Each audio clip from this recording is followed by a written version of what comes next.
순애야, 이 웨딩드레스는 왜 아직도 간직하고 있니? 할머니, 이게 뭐예요? 응? 이 드레스 안에 뭔가 있네. 몰랐어.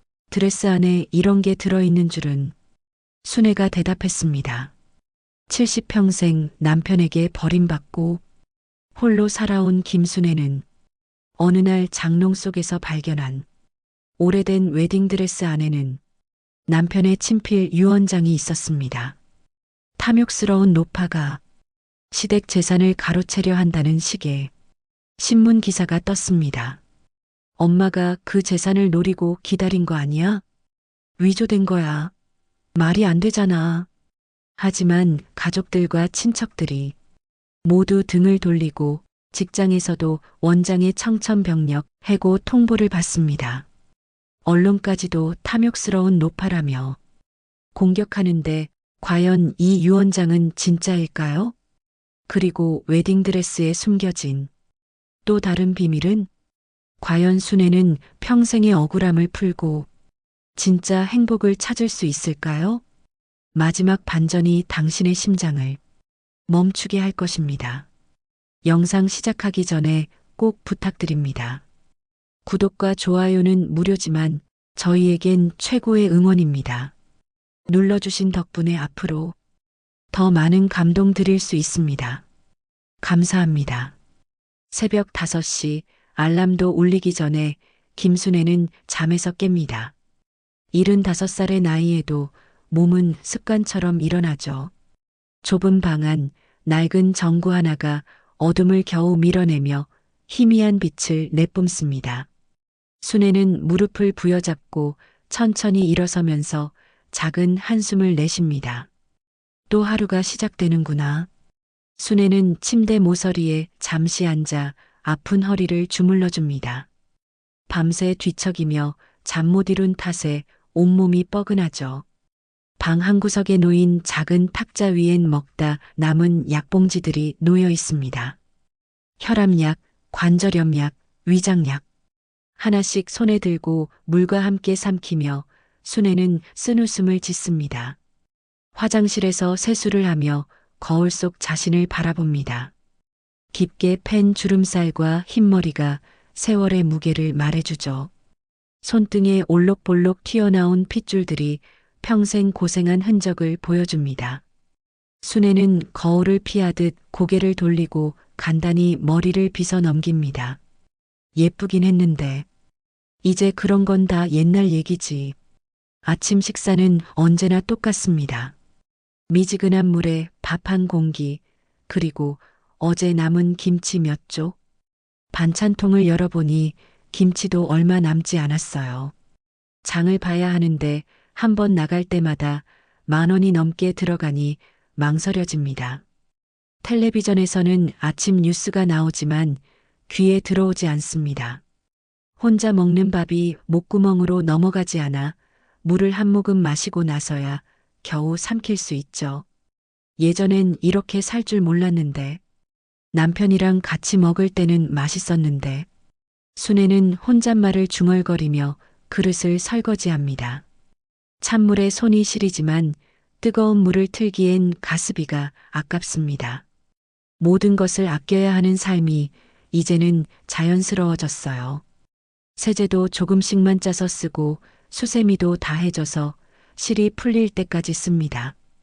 요양원으로 가는 준비를 하며 순애는 낡은 가방을 챙깁니다. 가방 속엔 간단한 점심 도시락과 물통, 그리고 몇 개 안 되는 동전들이 들어있어요. 거울 앞에서 낡은 옷을 정리하며 한 번 더 자신을 돌아봅니다. 옷도 색이 바래고 군데군데 실밥이 풀어져 있지만 새 옷을 살 여유는 없죠.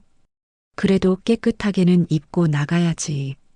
요양원으로 가는 길, 순애는 무거운 발걸음으로 버스 정류장까지 걸어갑니다.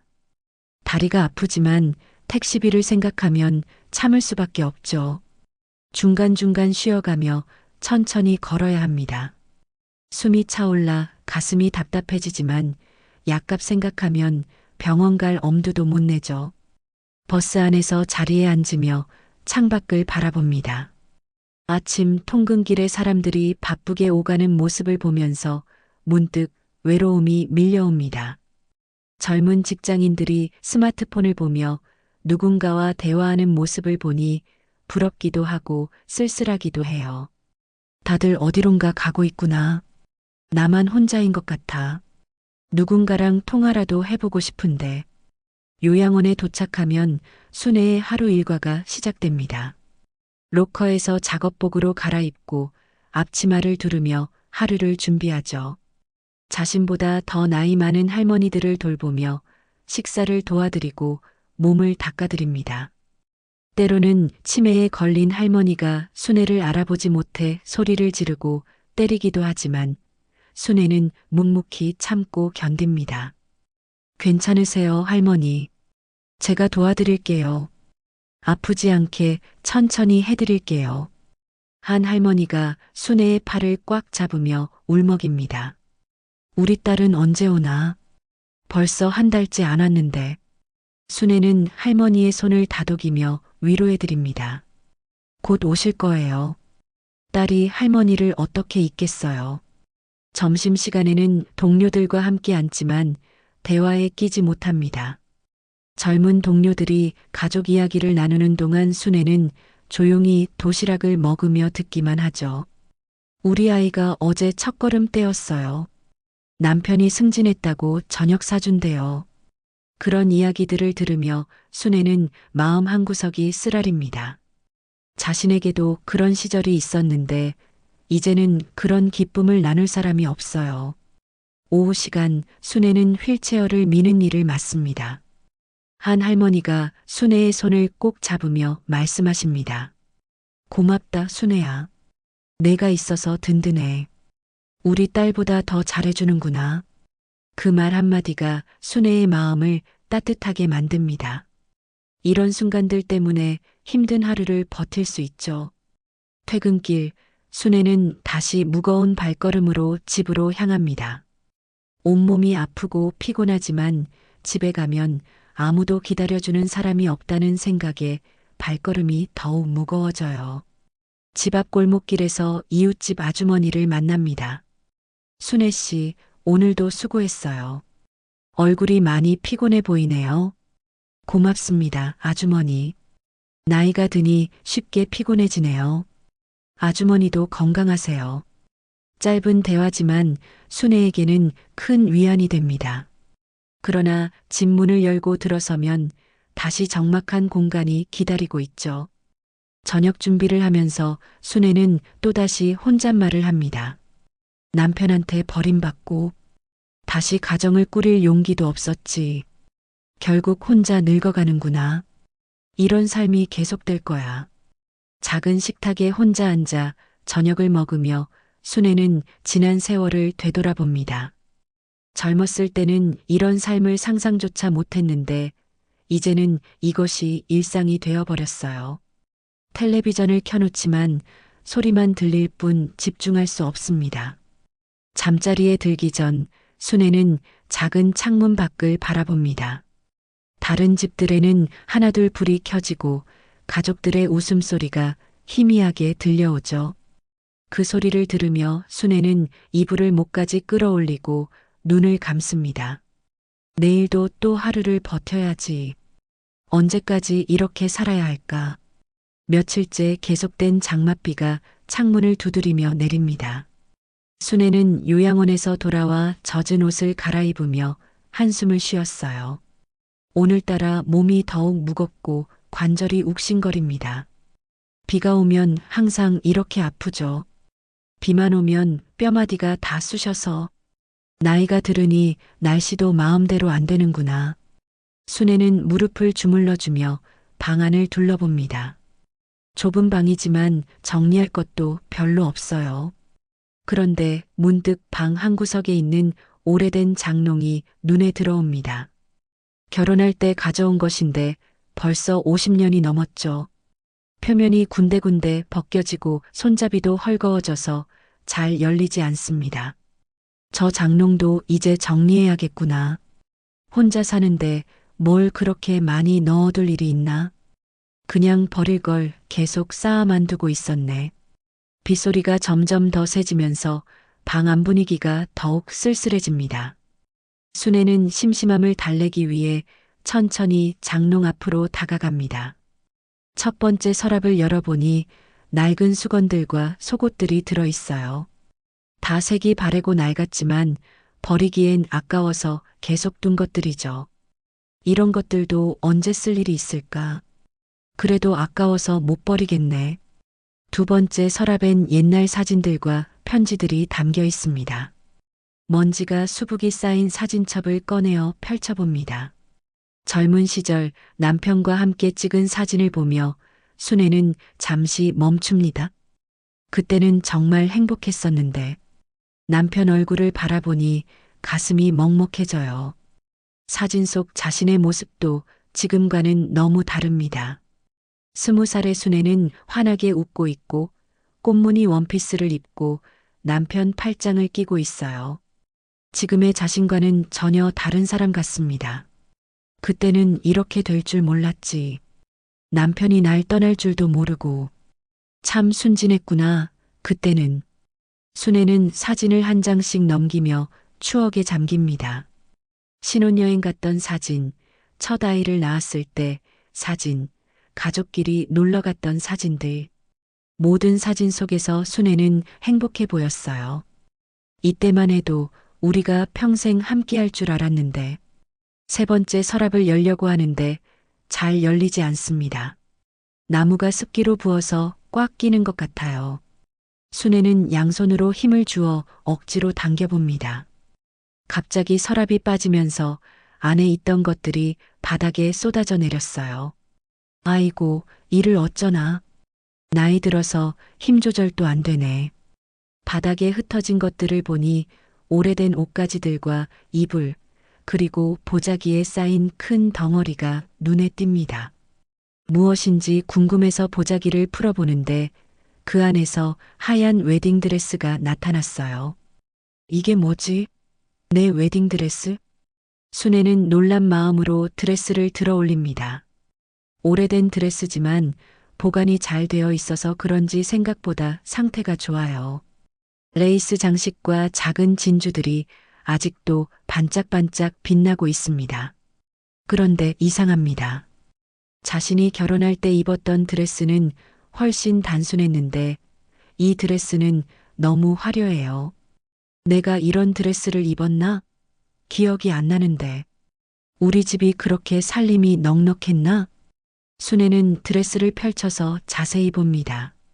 서양식 웨딩드레스인데 당시로서는 상당히 비싼 것 같아요. 그 시절엔 이런 드레스를 입는 사람들이 많지 않았는데 말이죠. 혹시 남편이 몰래 준비해 준 건가? 아니면 누군가 다른 사람 것이 잘못 들어온 건가? 드레스를 자세히 살펴보던 순애는 안감 깊은 곳에서 뭔가 딱딱한 것이 만져지는 걸 느꼈습니다. 손으로 더듬어 보니 작은 봉투 같은 것이 꿰매져 있어요. 실이 워낙 오래되어서 조금만 당겨도 풀릴 것 같습니다.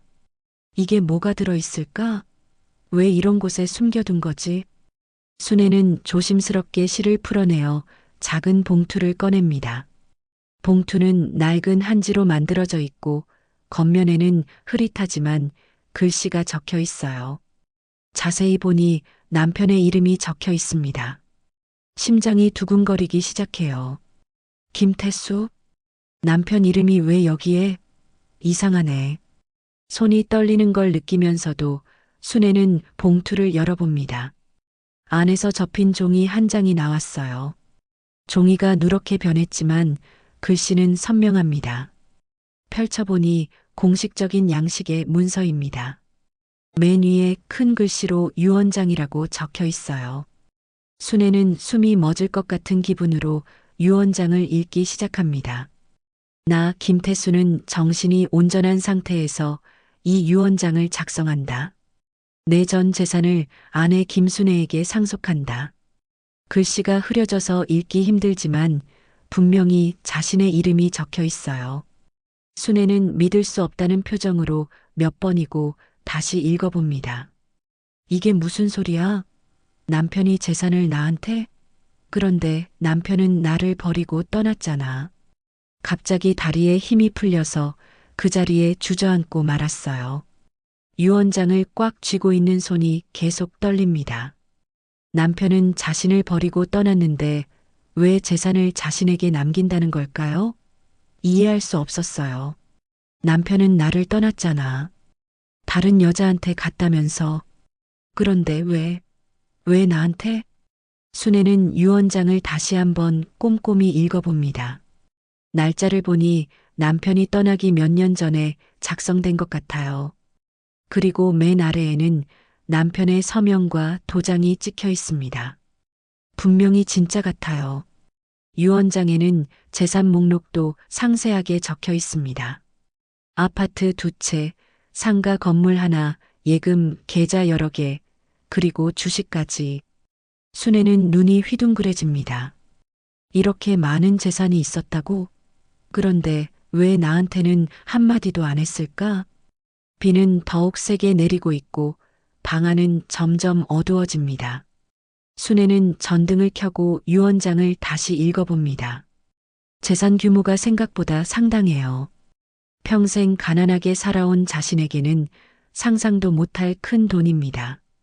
부동산만 해도 몇십억은 될 것 같은데 이게 정말 내 것이라는 거야? 순애는 웨딩드레스를 다시 보며 생각에 잠깁니다. 이 드레스도 자신의 것이 아닌 것 같은데 어떻게 자신의 장롱 속에 있었을까요? 그리고 왜 이 드레스 안에 유언장이 숨겨져 있었을까요? 혹시 남편이 일부러 여기 숨겨둔 걸까? 나중에 내가 찾으라고? 갑자기 모든 것이 의심스러워집니다. 남편이 정말로 다른 여자와 떠난 걸까요? 아니면 다른 이유가 있었던 걸까요? 그리고 이 웨딩드레스는 누구 것일까요?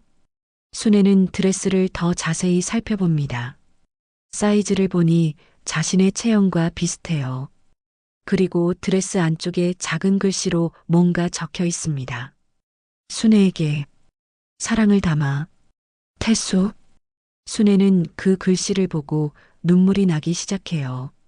남편이 자신을 위해 특별히 준비한 드레스였던 거예요. 그런데 왜 입지 못했을까요? 그리고 왜 이렇게 깊이 숨겨두었을까요? 시간이 얼마나 흘렀는지 모르겠어요. 순애는 계속 그 자리에 앉아서 유언장과 웨딩드레스를 번갈아 보고 있었습니다. 마음속에 온갖 생각들이 뒤엉켜 있어요. 이게 정말 진짜라면 내 인생이 완전히 바뀌는 거 아냐? 그러나 동시에 두려움도 밀려옵니다. 이런 큰 재산이 정말로 자신 것이라면 다른 사람들이 가만두지 않을 거예요. 특히 남편의 친척들이 알게 되면 어떻게 될까요? 남편 조카들이 알게 되면 난리가 날 거야. 그 사람들이 가만둘 리가 없어. 순애는 떨리는 손으로 유언장을 조심스럽게 접어서 다시 봉투에 넣었어요. 그리고 웨딩드레스도 보자기에 다시 싸서 안전한 곳에 보관했습니다. 일단 아무에게도 말하면 안 돼. 이게 정말인지부터 확인해 봐야겠어. 밖에서는 여전히 비가 내리고 있고 순애의 마음도 빗속처럼 혼란스럽기만 합니다. 밤새 잠을 이루지 못한 순애는 새벽부터 일어나 유언장을 다시 꺼내어 봅니다. 어젯밤 꿈이었으면 좋겠다는 생각으로 확인해 보지만 여전히 그 자리에 그대로 있어요. 남편의 친필로 쓰인 유언장이 분명합니다. 정말 진짜구나. 그럼 이제 어떻게 해야 하지? 혼자서는 도저히 알 수가 없어. 순애는 떨리는 손으로 전화번호부를 뒤적입니다. 법률 상담을 받아봐야겠다는 생각이 들었어요. 하지만 변호사 비용이 얼마나 들지 걱정스럽습니다. 그래도 이런 중요한 일을 혼자 해결할 수는 없으니까요. 요양원에 병가를 내고 시내에 있는 법률사무소를 찾아갑니다. 큰 빌딩들이 즐비한 시내 중심가는 순애에게는 낯선 세상이에요. 버스에서 내려 큰 빌딩을 올려다보니 다리가 후들거립니다. 이런 곳에 와본 적이 없어서 어디로 가야 할지도 모르겠어요. 엘리베이터를 타고 10층까지 올라가니 반짝반짝한 사무실이 나타납니다. 유리문에는 김앤 파트너스 법률사무소라고 적혀 있어요. 순애는 한참을 망설이다가 문을 열고 들어갑니다. 실례합니다. 변호사 선생님과 상담을 받고 싶은데요. 접수처에 앉은 젊은 직원이 순애를 위아래로 훑어보더니 조금 차가운 표정으로 대답합니다. 상담료는 30만 원입니다. 미리 입금하시고 예약하셔야 해요. 그리고 오늘은 이미 예약이 다 찼고요. 30만 원이나요? 조금 더 저렴한 곳은 없을까요? 직원이 한숨을 쉬며 귀찮다는 표정을 짓습니다. 여기는 대형 로펌이에요. 작은 사건은 잘 안 맞거든요. 구청에 무료 상담소가 있으니 거기 가보세요. 직원이 다른 곳 전화번호를 적어주면서 빨리 나가라는 듯한 시선을 보냅니다. 순애는 고개를 숙이며 사무실을 나왔어요. 30만 원이라니 한 달 생활비가 다 들어가는 금액입니다. 역시 가난한 사람은 어디서든 환영받지 못하는구나. 결국 구청 무료 법률 상담소를 찾아가게 되었어요. 오래된 건물 지하에 있는 작은 사무실이었습니다. 형광등이 깜빡거리고 벽지도 군데군데 뜯어진 초라한 곳이지만 순애에게는 그나마 갈 곳이 여기뿐이에요. 박진호 변호사는 50대 중반의 온화한 인상을 가진 분이었어요. 낡은 책상 뒤에 앉아서 두꺼운 안경을 쓰고 서류를 보고 있다가 순애를 보고 일어섭니다. 어르신, 무슨 일로 오셨나요? 편하게 앉으세요. 순애는 가져온 유언장을 조심스럽게 꺼내어 보여줍니다. 손이 떨려서 종이를 제대로 펼치지도 못해요. 이게 제 남편이 남긴 유언장인데 진짜인지 확인해 주실 수 있나요? 박 변호사는 돋보기를 쓰고 유언장을 자세히 들여다봅니다. 표정이 점점 진지해져요. 한 글자 한 글자 꼼꼼히 읽어보더니 고개를 끄덕입니다. 이건 정식 효력이 있는 유언장입니다. 자필로 쓰여졌고 날짜와 서명도 분명하네요. 인장까지 찍혀 있으니 법적으로 문제없어 보입니다. 그럼 정말로 제가 상속받을 수 있다는 뜻인가요? 순애의 목소리가 떨립니다. 믿기지 않지만 한편으로는 기대감도 생겨요. 법적으로는 가능합니다. 하지만 문제는 상속을 노리는 다른 사람들이 가만히 있지 않을 겁니다. 특히 가족들이나 친척들 말이에요. 재산 규모가 이 정도라면 박 변호사가 유언장에 적힌 재산 목록을 보고 놀라는 표정을 짓습니다. 어르신, 이 재산이 정말 다 존재하는 거라면 상당한 규모네요. 부동산만 해도 수십억 원은 될 것 같은데요. 수십억 원이요? 그렇게 많아요? 순애는 숫자가 너무 커서 실감이 나지 않습니다. 평생 1,000만 원도 한 번에 만져본 적이 없는데 수십억이라니요. 박 변호사의 말을 듣고 순애의 얼굴이 어두워집니다. 예상했던 일이지만 막상 들으니 무섭기도 해요. 그럼 어떻게 해야 할까요? 저는 법 같은 건 하나도 모르거든요. 일단 가정법원에 상속 신고를 하셔야 합니다. 그리고 재산 목록을 정확히 파악해야 해요. 이 유언장에 적힌 재산들이 실제로 존재하는지 확인이 필요하거든요. 박 변호사는 친절하게 절차를 설명해 줍니다.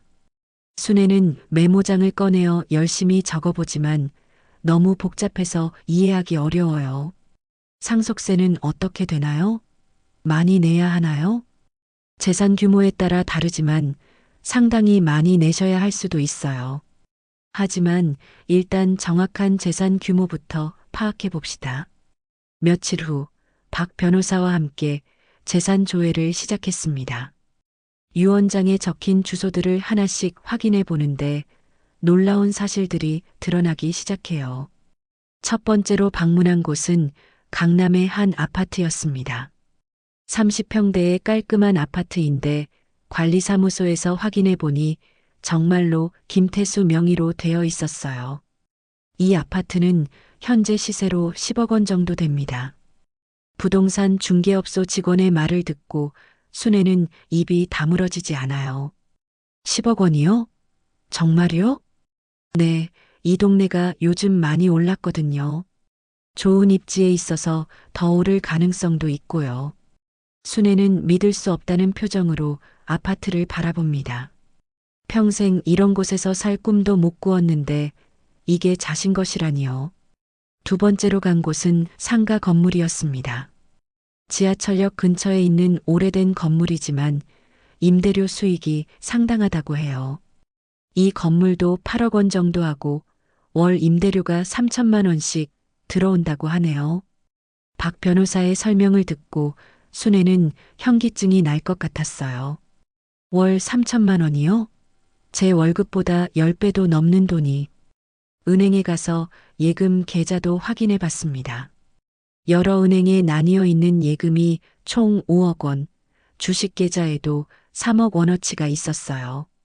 총 재산 규모가 20억 원이 넘습니다. 어르신께서 생각하시는 것보다 훨씬 많네요. 순애는 현실감이 전혀 없었어요. 20억 원이라는 숫자가 너무 커서 실감이 나지 않습니다. 제 남편이 이렇게 많은 재산을 가지고 있었다고요? 저는 전혀 몰랐는데 어떻게 이런 일이. 고인께서 부동산 사업을 하셨던 것 같네요. 투자도 상당히 잘하셨고요.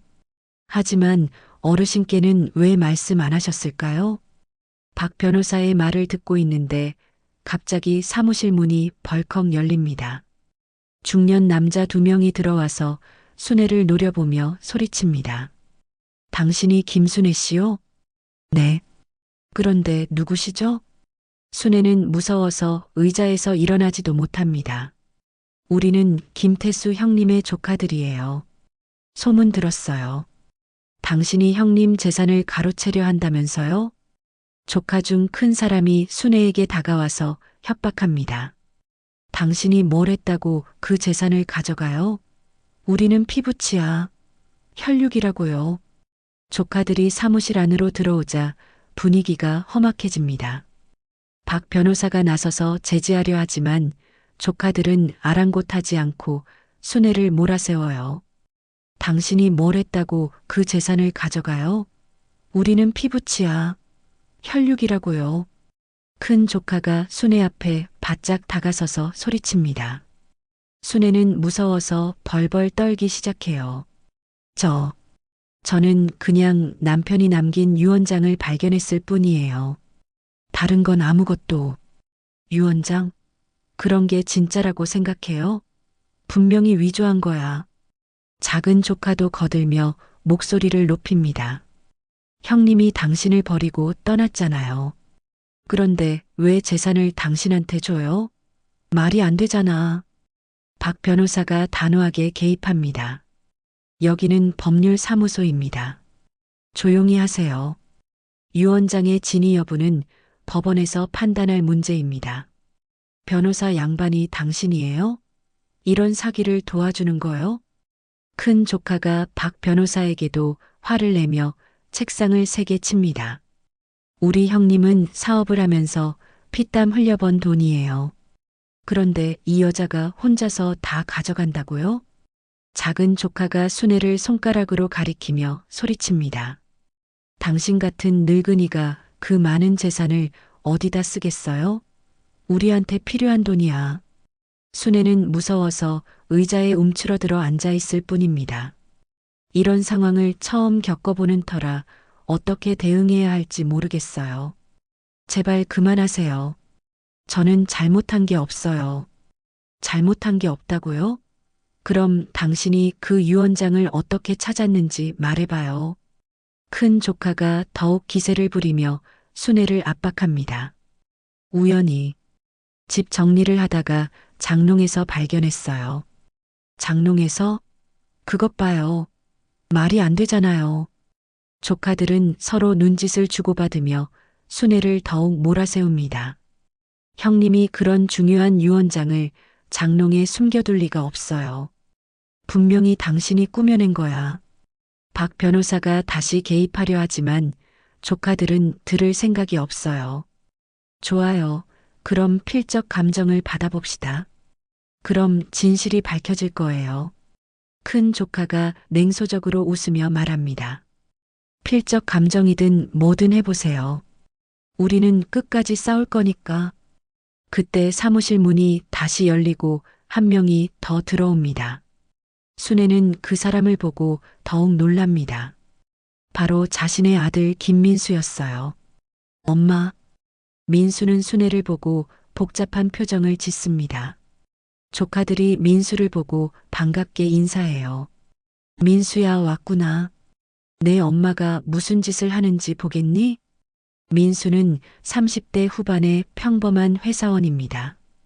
결혼해서 아이 둘을 키우고 있지만 생활이 넉넉하지 않아요. 아버지가 자신을 버리고 떠났다고 생각해서 늘 원망하며 살았습니다. 엄마, 정말 아버지가 유언장을 남긴 거야? 민수의 목소리에는 의심이 가득합니다. 순애는 아들마저 자신을 의심한다는 사실에 마음이 아파요. 민수야, 엄마가 거짓말할 이유가 있겠니? 정말로 장롱에서 발견한 거야. 그런데 아버지가 왜 엄마한테 재산을 남겨? 아버지는 엄마를 버리고 떠났잖아. 민수의 말에 순애는 할 말을 잃습니다.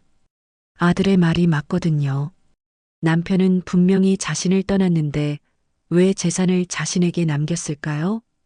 큰 조카가 민수에게 다가가서 팔을 두드립니다. 민수야, 내가 현명하게 생각해.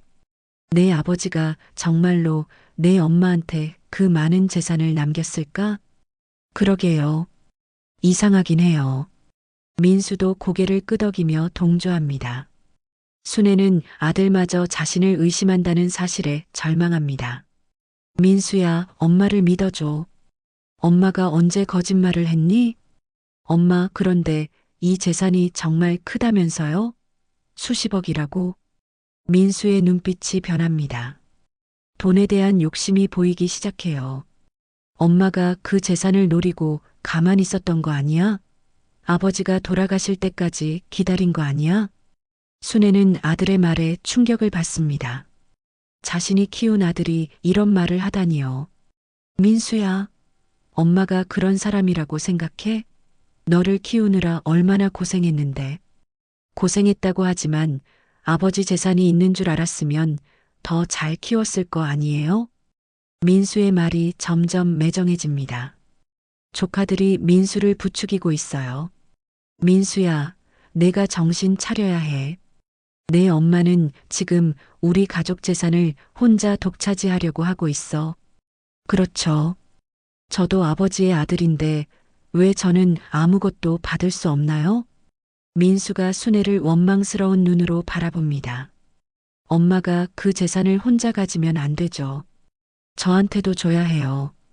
순애는 아들의 변한 모습에 심장이 무너져 내리는 느낌이에요. 민수야, 너마저 엄마를 의심하는 거니? 엄마는 정말로 우연히 발견한 거야.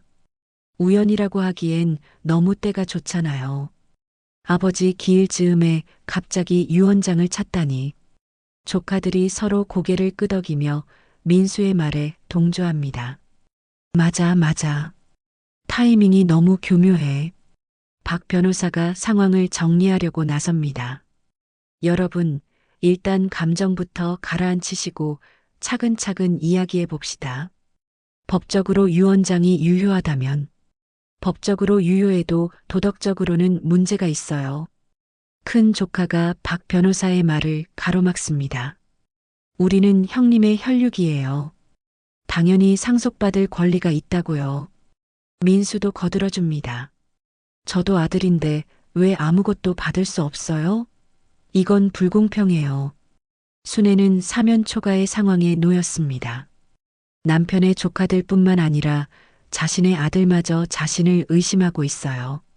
너희들이 다 나를 의심한다면 엄마는 어떻게 해야 하니? 순애의 목소리가 떨립니다. 눈물이 나오려고 하지만 참으려고 해요. 엄마, 그 유언장 진짜 맞아요? 정말로 아무것도 모르고 찾은 거예요?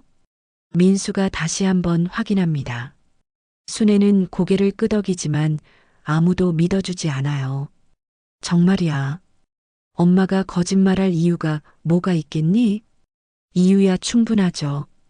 수십억짜리 재산인데. 조카들과 민수가 순애를 애워싸고 압박합니다. 순애는 숨이 막힐 것 같은 기분이에요. 그럼 어떻게 하자는 거야? 엄마 보고 포기하라는 거니? 당연히 포기해야죠. 혼자서 독차지할 생각 말고. 순애는 절망스러운 마음으로 고개를 떨굽니다. 가족들마저 자신을 믿어주지 않는데 누가 자신의 편이 되어줄까요? 변호사 사무실에서의 험악한 대치가 끝난 후 순애는 집으로 돌아가는 길이 막막하기만 했어요. 버스 안에서 창밖을 바라보며 아직도 믿기지 않는 현실을 받아들이려 합니다. 자신의 아들마저 자신을 의심한다는 사실이 가장 큰 충격이었어요. 민수까지, 내 아들까지 날 의심하다니. 집에 도착해서 문을 열고 들어서는 순간 순애는 무언가 이상함을 느꼈어요. 집안이 어수선해 보입니다. 분명히 나갈 때는 정리가 되어 있었는데 말이죠. 누가 들어왔나? 순애는 조심스럽게 집안을 둘러봅니다. 장롱 서랍들이 열려 있고 옷가지들이 바닥에 흩어져 있어요. 누군가 집을 뒤진 것 같습니다. 웨딩드레스는 어디 갔지? 순애는 급하게 웨딩드레스를 숨겨둔 곳을 확인합니다. 다행히 침대 밑 깊숙한 곳에 숨겨둔 것은 무사해요. 하지만 집안 곳곳이 뒤져진 흔적이 역력합니다. 그때 현관문이 열리는 소리가 들립니다. 순애는 깜짝 놀라 숨을 죽입니다. 들어온 사람은 큰 조카였어요.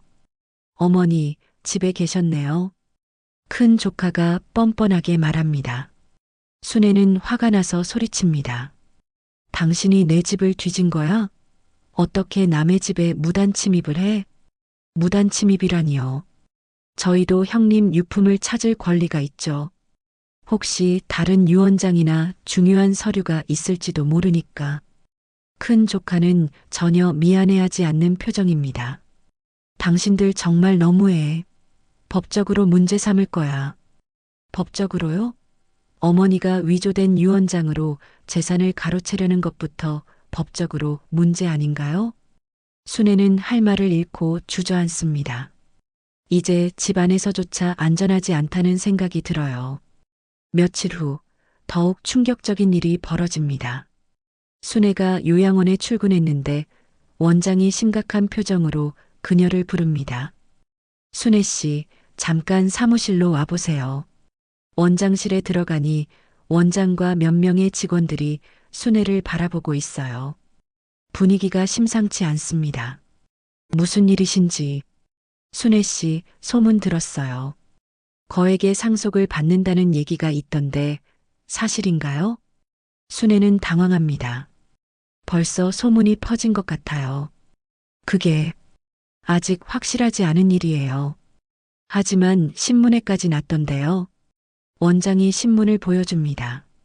지역신문에 큰 제목으로 75살 요양보호사 거액 상속 논란이라고 적혀 있어요. 이게 뭐예요? 누가 신문에? 기사를 읽어보니 순애의 신상 정보가 자세히 나와 있고 탐욕스러운 노파가 시댁 재산을 가로채려 한다는 식으로 왜곡되어 있어요. 순애 씨, 이런 논란이 있는 상황에서는 계속 근무하시기 어려울 것 같아요. 원장의 말에 순애는 청천벽력 같은 충격을 받습니다. 원장님, 저를 해고하시는 건가요? 해고라기보다는 당분간 휴직하시는 게 좋겠어요. 다른 직원들이나 환자 가족들이 좋지 않게 볼 수 있거든요. 순애는 눈앞이 캄캄해집니다. 유일한 수입원인 일자리를 잃게 된 거예요.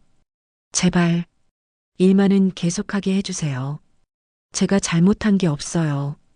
순애 씨 마음은 이해하지만 시설 운영을 위해서는 어쩔 수 없어요. 순애는 고개를 떨군 채 사무실을 나왔어요. 동료들의 시선이 모두 차갑게 느껴집니다. 저 사람이 그런 사람이었구나. 돈 때문에 저러는 거겠지. 동료들의 수군거림이 귀에 들려와요. 순애는 빨리 그 자리를 벗어나고 싶어서 짐을 챙겨 나왔어요. 집으로 돌아가는 버스 안에서 순애는 신문을 다시 읽어봅니다. 기사에는 사실과 다른 내용들이 많이 들어 있어요. 마치 순애가 수십 년간 재산을 노리고 기다렸던 것처럼 묘사되어 있습니다. 누가 이런 거짓말을? 분명 조카들이 한 짓이야. 집에 도착하니 이웃들의 시선도 달라졌어요. 예전에는 따뜻하게 인사하던 사람들이 이제는 고개를 돌려버립니다. 순애 씨네 소문 들었어요? 돈 때문에 난리라던데.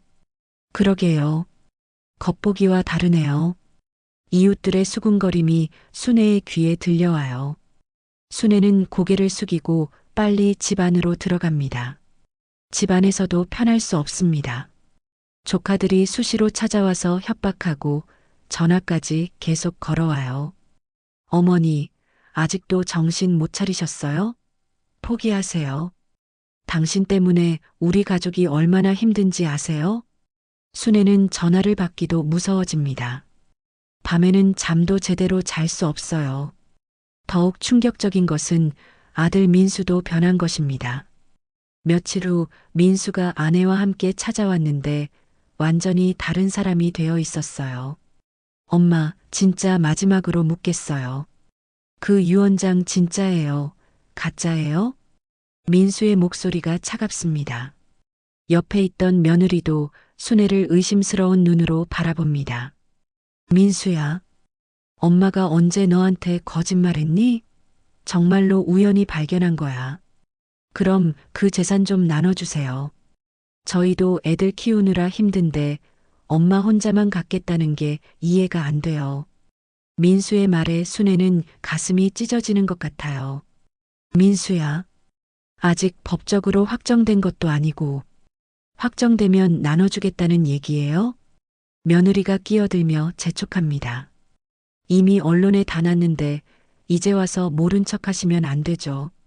순애는 가족들마저 자신을 돈으로만 보고 있다는 현실에 절망합니다. 너희들도 날 믿지 않는 거구나. 믿고 안 믿고의 문제가 아니에요. 현실적으로 생각해 보세요. 민수가 단호하게 말합니다. 순애는 더 이상 할 말이 없어집니다. 그날 밤 순애는 혼자 앉아서 지난 일들을 정리해 봅니다. 일자리도 잃고 이웃들의 시선도 차가워지고 가족들마저 자신을 의심하고 있어요. 내가 뭘 잘못했을까? 그냥 유언장을 발견했을 뿐인데. 순애는 웨딩드레스와 유언장을 다시 꺼내어 봅니다. 정말로 이것 때문에 자신의 삶이 완전히 뒤바뀌어 버렸어요. 차라리 발견하지 않았으면 좋았을 것을. 하지만 이미 돌이킬 수 없는 일이 되어 버렸습니다. 순애의 일상은 완전히 무너져 내렸고 믿을 사람도 없어졌어요. 6챕터 마이너스 절망 속에서 발견한 희망의 편지. 모든 것을 잃은 순애는 며칠째 집 밖으로 나가지도 못하고 있어요. 이웃들의 시선이 무서워서 장 보러 나가는 것도 두렵습니다. 냉장고는 텅텅 비어가고 있지만 밖으로 나갈 용기가 나지 않아요. 이제 정말 끝인가? 평생 이렇게 숨어 살아야 하나? 순애는 침대에 누워서 천장만 바라보고 있습니다. 요양원에서 일하던 때가 그리워져요. 비록 힘들었지만 그때는 적어도 살아가는 의미가 있었는데 이제는 모든 게 무의미하게 느껴집니다. 전화벨이 울리지만 받지 않습니다. 어차피 조카들이나 기자들의 전화일 게 뻔하거든요. 순애는 전화기의 코드를 아예 뽑아버렸어요. 그러던 어느 날 저녁 박진호 변호사가 순애의 집을 찾아왔어요. 순애는 문을 열어주기도 망설여집니다. 어르신, 저예요. 박 변호사입니다. 변호사님, 무슨 일로? 순애는 초췌한 모습으로 문을 열어줍니다. 박 변호사는 순애의 상태를 보고 놀라는 표정을 짓어요. 어르신, 많이 힘드셨겠어요. 제가 좋은 소식을 가지고 왔습니다. 좋은 소식이요? 순애는 믿기지 않는다는 표정으로 박 변호사를 바라봅니다. 유 원장을 자세히 재검토하던 중에 놓친 부분이 있었어요. 웨딩드레스를 다시 한번 살펴봐도 될까요? 순애는 망설이다가 웨딩드레스를 가져왔어요. 박 변호사는 돋보기를 쓰고 드레스를 꼼꼼히 살펴봅니다. 여기, 이 부분을 보세요. 박 변호사가 드레스의 다른 쪽 안감을 가리킵니다. 순애가 놓쳤던 부분에 또 다른 작은 봉투가 꿰매져 있어요. 또 다른 봉투가 있네요. 순애는 놀란 마음으로 그 봉투를 조심스럽게 뜯어냅니다. 첫 번째 봉투보다 더 작지만 뭔가 들어있는 게 느껴져요. 이것도 유 원장인가요? 열어보시죠. 순애는 떨리는 손으로 봉투를 엽니다. 안에서 접힌 편지지 한 장이 나왔어요. 유 원장보다는 개인적인 편지 같아 보입니다. 이건 편지네요. 순애가 편지를 펼쳐서 읽기 시작합니다. 남편의 친필로 쓰인 긴 편지였어요. 사랑하는 순애야, 이 편지를 읽고 있다면 내가 세상을 떠난 후일 거야. 너에게 숨겨왔던 진실을 이제야 털어놓는다. 순애의 목소리가 떨리기 시작해요. 편지에는 지금까지 알지 못했던 충격적인 내용들이 적혀 있었습니다. 나는 너를 버리고 떠난 게 아니야. 사업 때문에 생긴 빚을 갚기 위해 어쩔 수 없이 집을 떠났던 거야. 채권자들이 너와 민수를 위협하는 게 무서워서. 순애는 편지를 읽으며 눈물이 흐르기 시작해요. 지금까지 자신이 알고 있던 진실이 완전히 뒤바뀌는 내용이었어요. 빚을 다 갚고 나서 돌아가려고 했지만 그때는 이미 내 몸이 많이 아픈 상태였어. 병원에서 시한부 판정을 받았지만 너한테 말할 수 없었어. 박 변호사도 편지 내용에 놀라는 표정입니다. 계속 읽어보세요. 사업이 성공하면서 큰 재산을 모았지만 그 돈을 너와 함께 쓸 기회를 놓쳐버렸어. 내 잘못이야. 너에게 진실을 말하지 못한 채 시간만 흘려보냈지. 순애는 편지를 읽으며 오열합니다. 지금까지 남편을 원망하며 살아왔는데 진실은 전혀 달랐던 거예요. 이 웨딩드레스는 우리 결혼 20주년을 맞아 너를 위해 특별히 주문 제작한 거야. 다시 결혼식을 올리자고 말하려던 참에 문제가 생겨서 주지 못했어. 편지는 계속 이어집니다. 순애야, 조카들이나 다른 가족들이 너를 힘들게 할 거야. 하지만 포기하지 마. 그 재산은 정당하게 너의 것이야. 내가 평생 벌어서 너에게 주고 싶었던 거니까. 박 변호사가 편지의 마지막 부분을 읽어봅니다. 민수에게도 전해줘. 아버지가 자식을 버린 게 아니라 자식을 지키기 위해 떠났다고. 언젠간 이해해 줄 거라고 믿어. 편지의 끝에는 날짜와 함께 남편의 서명이 적혀 있어요. 유 원장보다 몇 달 늦은 날짜입니다. 순애는 편지를 다 읽고 나서 한참 동안 말을 하지 못해요. 지금까지 품고 살았던 원망과 외로움이 모두 오해였다는 걸 알게 되었거든요. 변호사님, 이게 정말인가요? 남편이 날 버린 게 아니라. 이 편지가 진짜라면 상황이 완전히 달라집니다. 이건 고인의 진심이 담긴 증거거든요. 박 변호사는 편지를 자세히 살펴봅니다. 필적도 유 원장과 일치하고 내용도 구체적이고 진실성이 있어 보입니다. 순애는 편지를 가슴에 꼭 안고 오열합니다. 내가 남편을 얼마나 원망했는데 진실은 이런 거였구나. 어르신, 이제 용기를 내세요. 이 편지는 어르신을 위한 남편분의 마지막 선물이에요. 박 변호사의 말에 순애는 고개를 끄덕입니다. 비록 늦었지만 진실을 알게 된 것만으로도 마음이 조금 편해져요. 그럼 이 편지로 뭘 할 수 있나요? 법정에서 이 편지를 증거로 제출할 수 있어요. 고인의 진심을 보여주는 중요한 자료가 될 겁니다. 순애는 눈물을 닦으며 결심을 합니다. 그럼 끝까지 해봐야겠어요. 남편의 뜻을 저버릴 수는 없으니까. 맞습니다. 포기하지 마세요. 그날 밤 순애는 남편의 편지를 몇 번이고 다시 읽어봅니다.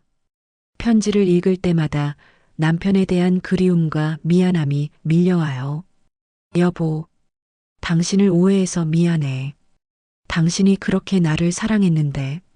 순애는 편지를 꼭 안고 잠에 듭니다.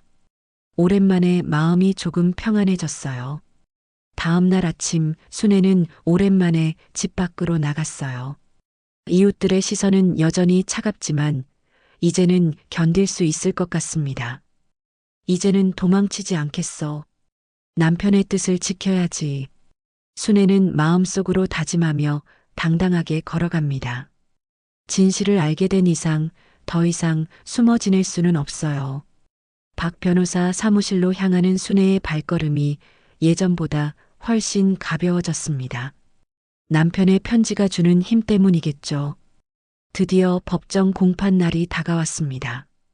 순애는 박진호 변호사와 함께 가정법원으로 향하면서도 가슴이 두근거려요. 남편의 편지를 발견한 후 몇 주가 지났지만 여전히 긴장되는 것은 어쩔 수 없습니다. 변호사님, 정말 이길 수 있을까요?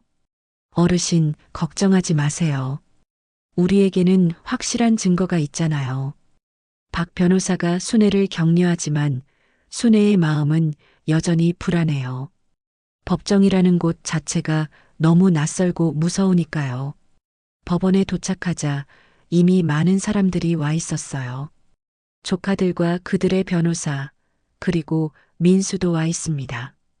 심지어 기자들까지 몰려와서 사진을 찍고 있어요. 김순애 씨, 한 말씀 해주세요. 정말로 유 원장이 진짜라고 생각하세요? 기자들의 질문 공세에 순애는 당황합니다. 박 변호사가 순애를 보호하며 빨리 법정 안으로 들어가요. 법정 안은 생각보다 넓고 엄숙한 분위기였어요. 판사석 앞에 앉으니 다리가 덜덜 떨립니다.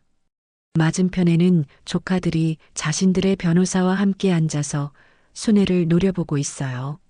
민수도 방청석에 앉아서 복잡한 표정으로 순애를 바라봅니다. 순애는 아들과 눈이 마주치자 마음이 아파졌어요.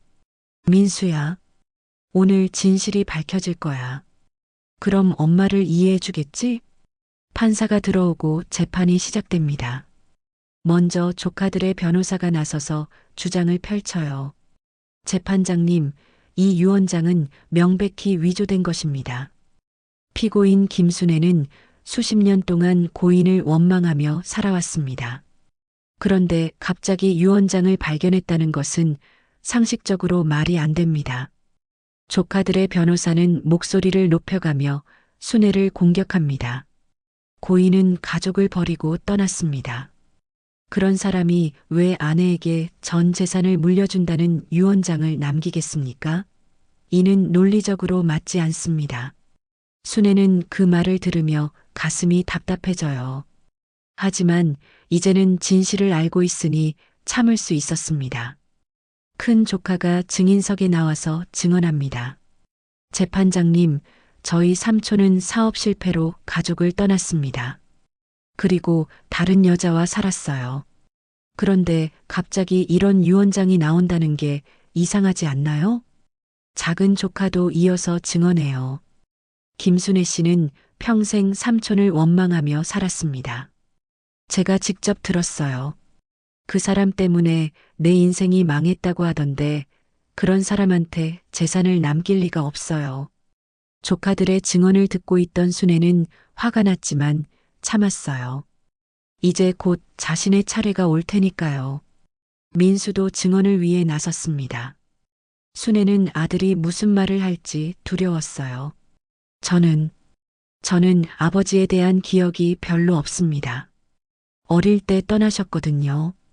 민수의 목소리가 떨립니다. 엄마는 평생 아버지를 원망하며 사셨어요. 그런데 갑자기 유 원장을 찾았다고 하니 처음에는 저도 의심했습니다. 순애는 아들의 말에 가슴이 쓰라렸어요. 하지만 민수의 증언은 거기서 끝나지 않았습니다. 하지만 엄마가 그런 거짓말을 할 뿐은 아니에요. 평생 정직하게 사셨거든요. 그래서 저는 엄마를 믿기로 했습니다. 순애는 아들의 말에 눈물이 나려고 해요. 결국 민수가 자신을 믿어준 거였어요. 드디어 순애가 증인석에 나설 차례가 되었습니다. 다리가 떨려서 제대로 서기도 힘들었어요. 피고인, 정말로 유 원장을 우연히 발견했다고 주장하십니까? 판사의 질문에 순애는 떨리는 목소리로 대답해요. 네, 그렇습니다. 장롱을 정리하다가 웨딩드레스 안에서 발견했어요. 그 웨딩드레스는 언제부터 가지고 계신 거죠? 결혼할 때부터요. 하지만 제가 입은 드레스는 아니에요. 나중에서야 남편이 저를 위해 특별히 준비한 드레스라는 걸 알았어요. 조카들의 변호사가 반박합니다. 그런 중요한 드레스를 왜 결혼할 때 입지 않았다는 겁니까? 말이 안 되잖아요. 순애는 깊게 숨을 쉬고 대답합니다. 그때는 여러 가지 사정이 있었어요. 제가 모르는 일들이. 박 변호사가 일어서서 말합니다. 재판장님, 새로운 증거를 제출하겠습니다. 박 변호사가 남편의 편지를 꺼내어 보여줍니다. 법정안이 술렁거려요. 이것은 고인이 직접 쓴 편지입니다. 웨딩드레스와 함께 발견된 것으로 유 원장의 진위를 증명하는 중요한 증거입니다. 판사가 편지를 받아서 읽어봅니다. 표정이 점점 진지해져요. 이 편지를 법정에서 낭독해도 되겠습니까? 순애가 고개를 끄덕이자 판사가 편지를 읽기 시작합니다. 사랑하는 순애야, 이 편지를 읽고 있다면 내가 세상을 떠난 후일 거야. 편지가 낭독되면서 법정 안 분위기가 완전히 바뀝니다. 조카들의 표정도 당황스러워져요. 나는 너를 버리고 떠난 게 아니야. 사업 때문에 생긴 빚을 갚기 위해 어쩔 수 없이 집을 떠났던 거야. 편지 내용이 계속 낭독되자 민수의 눈에서 눈물이 흐르기 시작해요. 아버지에 대한 오해가 풀리는 순간이었어요. 이 웨딩드레스는 우리 결혼 20주년을 맞아 너를 위해 특별히 주문 제작한 거야. 다시 결혼식을 올리자고 말하려던 참에 법정안이 조용해집니다. 모든 사람들이 편지 내용에 집중하고 있어요. 편지 낭독이 끝나자 판사가 말합니다. 필적 감정 결과도 확인해 보겠습니다. 잠시 후 감정 결과가 발표됩니다. 유 원장과 편지 모두 동일인이 작성한 것으로 확인됩니다. 위조의 흔적은 전혀 발견되지 않았습니다. 조카들이 당황해하며 변호사와 속삭이고 있어요. 상황이 완전히 역전된 것 같아요. 판사가 최종 판결을 내립니다. 이 법정은 유 원장이 진정한 것으로 인정하며 고인의 편지가 이를 뒷받침하는 중요한 증거라고 판단합니다. 따라서 김순애 씨를 유일한 상속인으로 인정합니다. 순애는 그 순간 가슴이 벅차올라서 눈물을 참을 수 없었어요. 드디어 진실이 밝혀진 거예요. 판사가 덧붙입니다. 고인의 편지를 통해 알 수 있듯이 이는 진정한 사랑의 표현이었습니다. 법은 이러한 진심을 보호해야 합니다. 재판이 끝나고 민수가 순애에게 달려와서 무릎을 꿇고 사죄해요. 엄마, 이제야 믿겠어요. 죄송합니다. 아버지도 정말 미안해요. 순애는 아들을 일으켜 세우며 안아줍니다. 괜찮다, 민수야. 이제 모든 게 끝났어. 우리 다시 시작하자. 조카들은 씁쓸한 표정으로 법정을 나가고 있어요. 순애를 향한 원망의 시선을 보내지만 이제는 어쩔 수 없는 일이죠. 법정을 나오면서 순애는 남편의 편지를 가슴에 안고 말합니다. 여보, 고마워. 끝까지 날 지켜줘서. 법정에서의 승리 이후 순애의 삶은 완전히 달라졌습니다.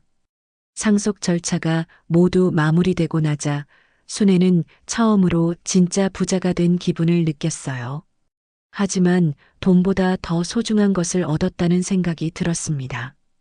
바로 남편의 진심과 아들의 믿음이었죠. 이제 정말로 새로운 시작이구나. 순애는 남편의 편지를 다시 한번 읽으며 앞으로의 계획을 세워봅니다.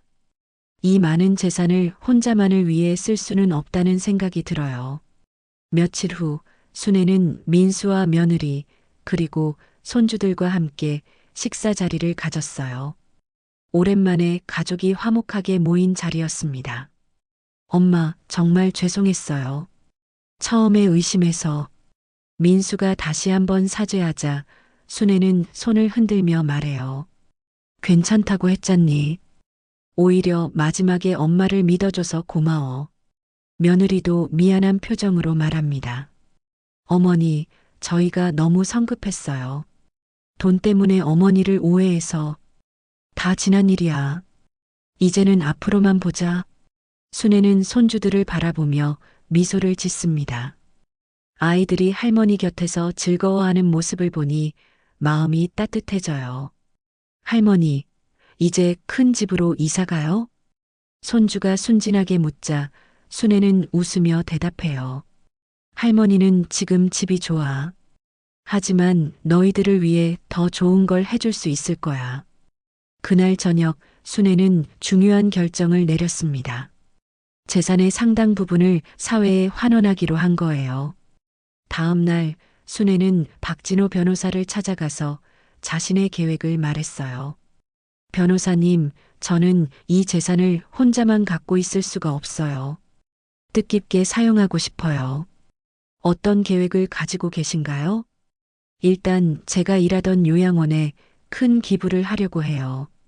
그리고 혼자 사시는 어르신들을 위한 무료 식당도 열고 싶고요.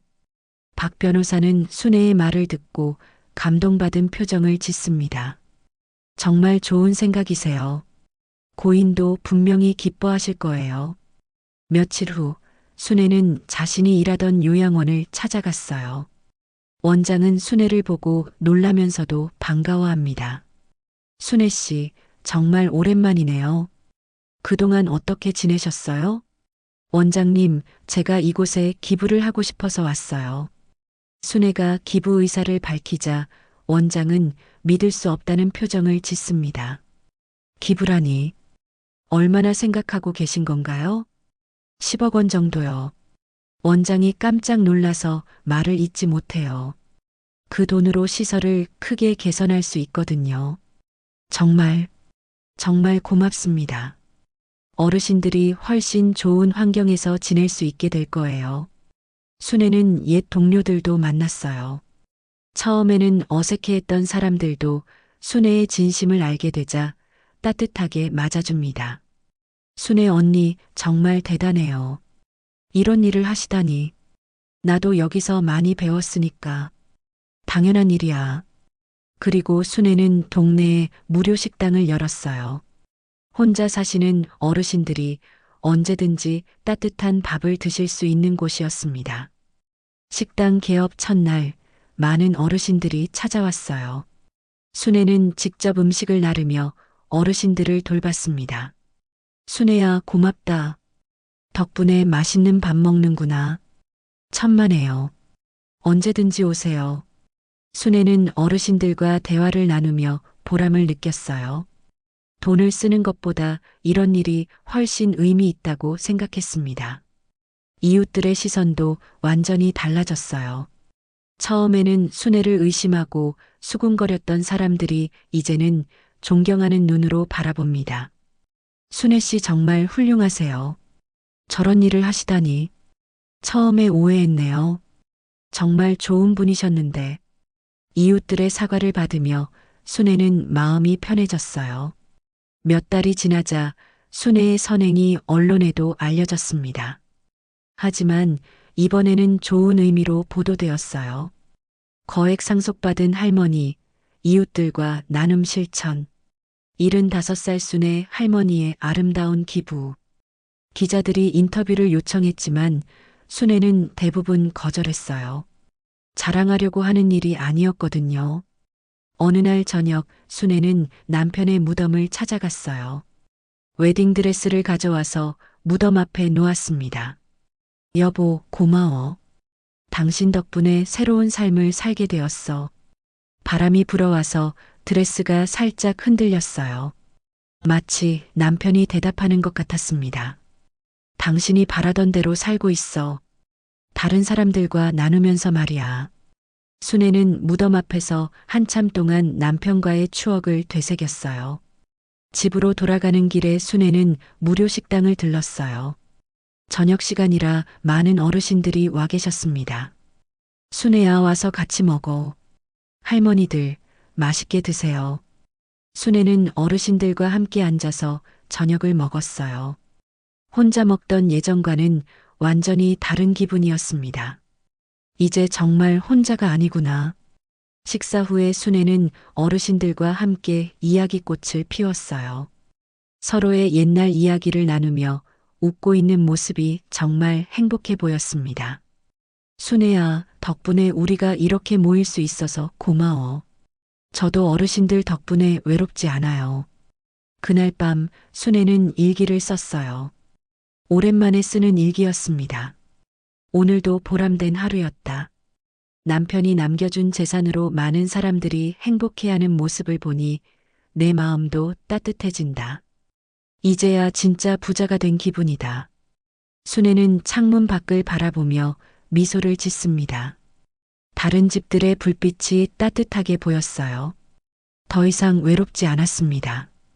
민수도 자주 찾아와서 순애의 일을 도와주고 있어요. 가족 관계도 예전보다 훨씬 좋아졌습니다. 엄마, 정말 자랑스러워요. 이런 일을 하시다니. 민수야, 엄마는 그냥 행복한 거야. 혼자가 아니라서. 순애는 이제 완전히 새로운 사람이 되었어요. 외로운 할머니에서 많은 사람들에게 사랑받는 어머니가 되었습니다. 저녁 노을이 지는 하늘을 바라보며 순애는 남편에게 감사의 마음을 전합니다. 여보, 정말 고마워. 당신이 남겨준 사랑으로 이렇게 많은 사람들과 함께 할 수 있게 되었어. 바람이 순애의 머리카락을 살짝 스치고 지나갑니다. 마치 남편의 마지막 인사 같았어요. 순애는 이제 진정한 행복이 무엇인지 깨달았습니다. 돈이 아니라 사랑, 그리고 나눔이었습니다. 오늘도 끝까지 함께 해주신 여러분께 진심으로 감사드립니다. 혹시 아직 구독과 좋아요를 누르지 않으셨다면 지금 눌러주시면 저희에겐 정말 큰 격려가 됩니다. 알림 설정으로 새로운 이야기를 놓치지 마시고 댓글로 여러분의 소중한 생각을 나눠주세요. 여러분과 함께하는 이 시간이 저희의 가장 큰 보람입니다. 감사합니다.